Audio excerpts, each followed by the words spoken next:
Olá pessoal, mais uma vez nos encontramos aqui no curso de Tópicos Avançados de Engenharia de Computação 2 e o assunto de hoje são firewalls. Qual a importância dos firewalls no dia a dia do profissional de tecnologia de informação?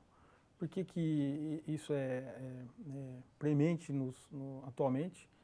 Como que os profissionais que lidam com filtragem de pacotes precisam se comportar? Qual é a necessidade de filtragem de pacote dentro de uma rede local que faz acesso ou que recebe dados de uma rede externa das proporções da internet? É um assunto bastante interessante que vale a pena iniciarmos numa aula aqui do curso de tópicos avançados.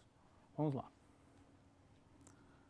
Bom, o objetivo da aula é apresentar, como complemento que nós já abordamos em proxies, né, uma maneira de fazer filtragem de dados, né, mas considerando a estrutura de comunicação dos hosts na rede, né, considerando a pilha de protocolo TCP/IP, fazer filtragem de dados mais próximo do hardware, né, ou seja, fazer a filtragem usando o protocolo IP. Tá? Então, a ideia é apresentar mecanismos de controle de acesso e ambiente de compartilhamento de recurso computacional. Tá? Então, o destaque aqui é feito para o controle de acesso baseado em pacotes ou datagramas. O nome pacote ou datagrama é um nome dado, certamente vocês devem ter visto isso em redes de computadores, é um nome dado à unidade de dados de protocolo da camada de rede, tá? Que a gente chama de PDU, que é o Protocol Data Unit. Tá?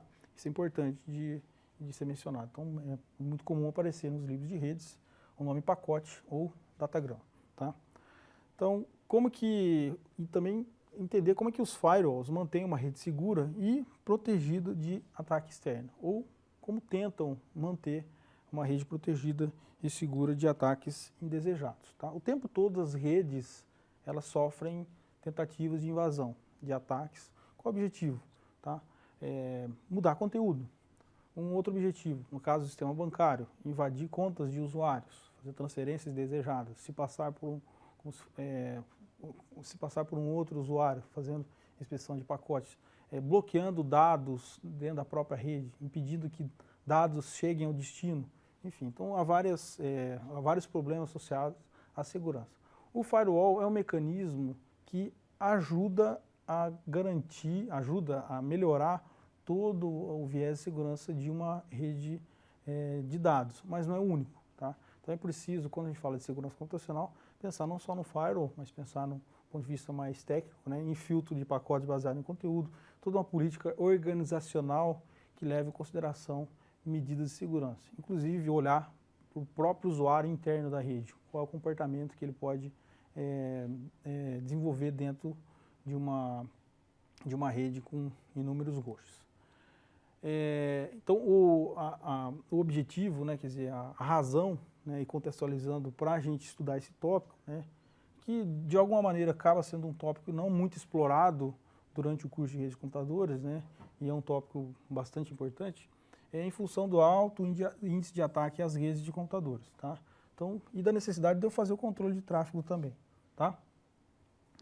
Garantir a integridade ao serviço, tá? Então garantir que em função de um ataque indesejado, determinado host que possui um serviço, por exemplo, imagine um ataque a um servidor web de uma corporação do tamanho do Facebook, por exemplo. Tá?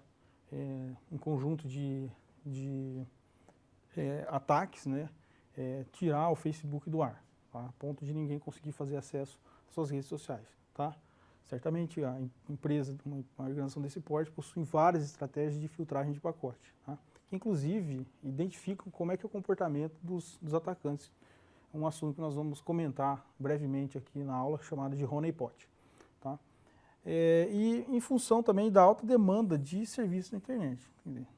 Durante no nosso dia a dia, são vários serviços que nós consumimos utilizando a internet. Para ficar em um só, tá? Todo acesso às nossas contas, né, podem ser feitos, contas bancárias podem ser feitas através do celular. Tá? Então, a gente faz transferência bancária, movimentação bancária, usando um dispositivo móvel, tá? Que se conecta a um centro de computação, né, um centro de dados do sistema bancário, né, do banco em que você é correntista. Tá? Então, é preciso garantir, né, que essa ligação entre o host que conversa com o servidor que hospeda as informações do banco, né, seja o mais seguro possível. Tá? E há outros mecanismos além do firewall que permite essa garantia. Tá? O que significa firewall? Tá? Literalmente, parede corta-fogo. Tá? É uma barreira entre os nós de uma rede local e o mundo externo. Tá? Então, a função do firewall é fazer a regulação do tráfego entre as redes existentes. Então, que tipo de tráfego pode entrar da rede externa para a minha rede local? Que tipo de tráfego vai sair da minha rede local para a rede externa? Tá? Então, ele vai impedir a propagação de dados nocivos, especialmente dados que entram dentro da minha rede. Tá? Então, existem regras que permitem identificar propagação de dados que vão entrar dentro da minha rede. Tá? Tem uma desvantagem, né? Eu vou falar agora, mas vou repetir depois. Do ponto de vista de segurança é muito importante e preponderante. Do ponto de vista de desempenho, não. Toda atividade de regulagem de tráfego, ela degrada o desempenho da rede. Tá? Então é o custo que se paga. Tá? Então é sempre paradoxal, né? Muita segurança, pouco desempenho, muito desempenho, pouca segurança. Tá? A estratégia é sempre tentar manter a balança equilibrada, né? Tanto um meio termo entre segurança e desempenho. Tá? Mas a função do firewall é literalmente fazer a regulação do tráfego. Tá? Então, em geral, os atores envolvem dispositivos, né, computadores, laptops. Tá?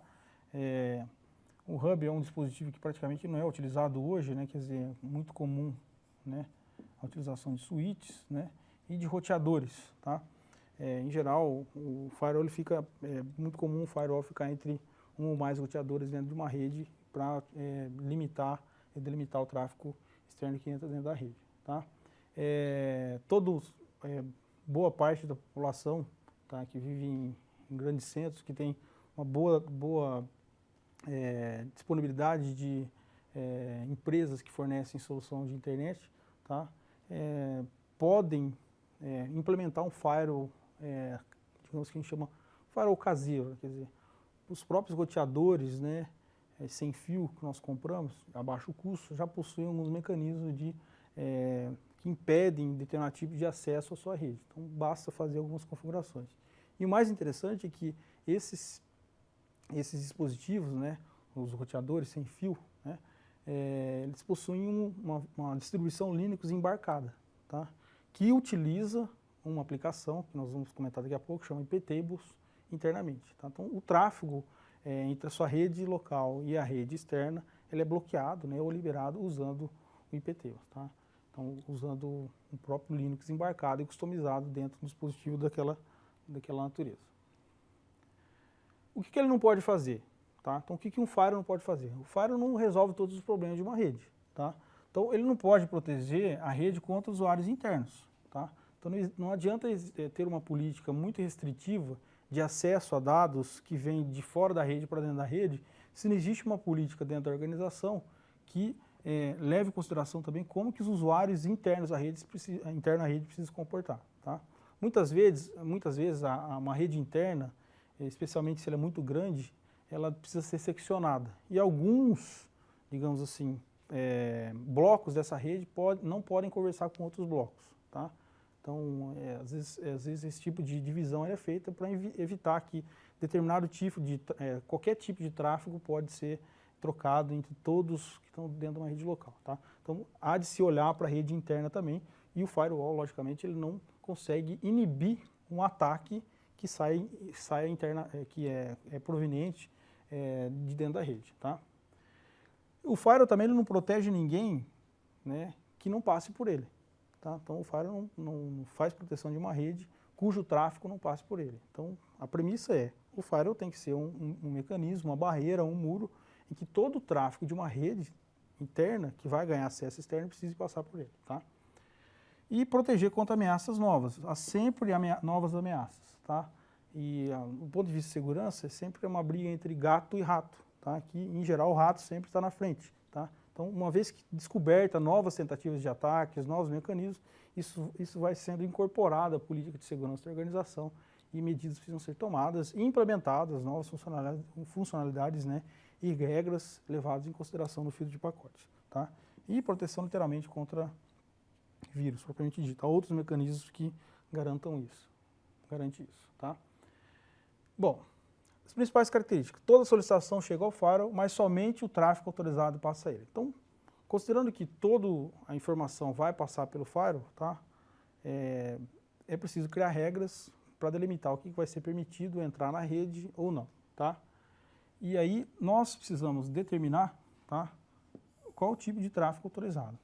A determinado serviço, a determinada porta, a determinado endereço IP, enfim. Tá? O próprio firewall, tá, ele tem que ser imune à penetração. Tá? Ele tem que ser imune a acessos indesejados. Tá? Então, em geral, o firewall, em algumas redes, funciona como um despachador. Tá? Ele inspeciona o tráfego e repassa para a rede interna. Não é uma boa estratégia de segurança que um usuário externo à rede faça acesso diretamente ao firewall. Tá? Em geral, é importante ter um host interno à rede que possa fazer acesso a esse firewall, mesmo eu fazendo o acesso de fora da rede. Tá? Então, usando estratégias de encaminhamento. Tá? Então, o firewall também tem que estar protegido. Da mesma forma que ele tem que proteger todos os recursos da rede, ele também tem que se autoproteger. Tá? Ele bloqueia o recebimento e acesso a dados baseado em uma fonte, tá? E um destino. Tá? Relembrando a ideia de proxy, né? Então a gente sempre usa a informação da origem, né, e do destino, qual a informação que eu quero banir lá no proxy, mais relacionado ao conteúdo HTTP, e qual a informação para onde essa informação é destinada. Tá? Permite conexão com uma rede interna, como eu já falei, tá? E reporta o tráfego na rede e as atividades do próprio filtro de pacotes. Tá? Então eu consigo ter um conjunto de informações que eu consigo, digamos, registrar, não de uma maneira refinada como os web proxies, mas eu consigo fazer alguns tipos de registro com algumas modificações. Todo firewall deve ter pelo menos 4 funções, né? 4 funções, que é filtrar pacotes, tá? Fazer NAT, tá? A ideia de NAT aqui é fazer tradução de endereço, tá? Certamente todos viram em redes de computadores que nem todos os endereços IPs existentes são roteáveis, tá? A maior parte dos endereços IPs de uma rede local, de pequenas, médias e grandes corporações, são endereços IPs que não conseguem fazer acesso direto a um host da internet, vamos dizer, um servidor da internet direto, a menos que ele passe por um firewall que tenha a capacidade de fazer tradução de endereço não roteável para endereço roteável. Tá? Isso é uma atividade que existe e é usada bastante até hoje, né? Especialmente vinculado à versão do IPv4, né? IP versão 4, né? Que é muito usada ainda. Tá? Funcionar como um proxy de aplicação, tá? E fazer monitoramento e registro. Tá? O que nós temos principalmente hoje é a filtragem e fazer a tradução de endereço IP. O NAT ele acontece, quem tem rede sem fio em casa e contratou um serviço de banda larga, está atrás de um NAT. Tá? Os nossos dispositivos se conectam aos roteadores sem fio, que estão conectados ao modem de uma operadora de telefonia que fornece serviço de conectividade. Tá? Então, a operadora de telefonia não conhece o endereço IP que foi dado ao nosso dispositivo. Ela conhece o endereço que ela forneceu para o modem. Tá? Então, ali dentro já acontece um processo de tradução de endereço local para endereço remoto. Tá? Não vamos entrar nesse assunto, é um assunto que merece uma aula em específico. Tá? Mas a ideia de NAT é especialmente importante aqui, tá? Que é uma atividade corriqueira na maior parte das redes. Tá? Existem algumas estratégias para o uso correto dos firewalls. Tá?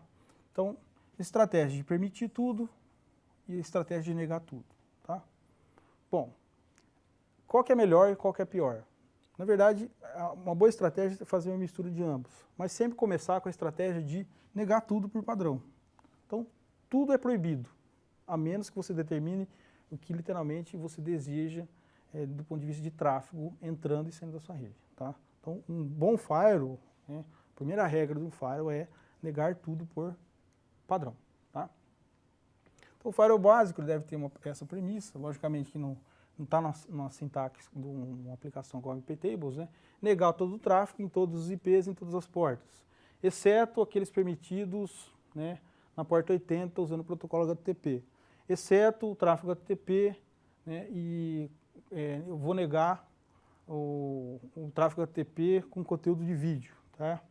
Exceto permitir o tráfego de vídeo, tá, para um membro de determinado grupo, tá? Então posso, como eu comentei anteriormente, posso seccionar o bloqueio e a liberação de tráfego, né, dentro de uma rede muito grande, tá?